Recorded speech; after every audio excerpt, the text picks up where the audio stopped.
যে কেউ কারো রিজিকে ভাগ বসায় না, কেউ না।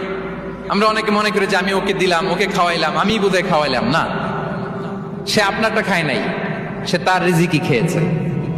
আমাদের ঘরে আমাদের বন্ধু বান্ধব আসে অনেক সময়, আমাদের ঘরে অনেক সময় অতিথি আসে, তাদেরকে আমরা আপ্যায়ন করি, তাদেরকে খাওয়াই।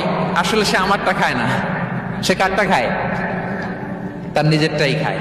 বিষ্ণু ইসলাম এটা খুব সুন্দর করে বলেছেন। ওনার কাজিন, চাচাতো ভাই আব্দুল্লাহ ইবনে আব্বাসকে একদিন অনেক নাসিহা করছিলেন।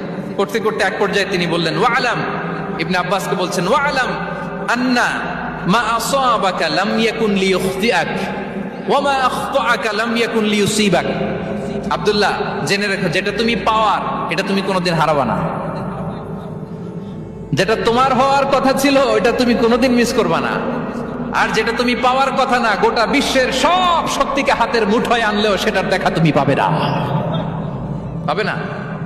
ওয়ালাম আন্নামা আসাবাকা লাম ইয়াকুন লিইখতিআক ওয়া মা আখতাআকা লাম ইয়াকুন লিইউসিবাক রুফিআতিল আকলাম ওয়া জাফফাতিস সুহুফ। আব্দুল্লাহ, রিজিক নিয়ে চিন্তিত হয়ো না, রিজিক নিয়ে পেরেশান হয়ো না। প্লে ইউর রোল, রিজিক ইজ ফিক্সড। যেটা তুমি পাওয়ার তুমিই পাবা, যেটা তুমি পাওয়ার কথা না, চেষ্টা করেও সেটা তোমার কাছে আসবে না।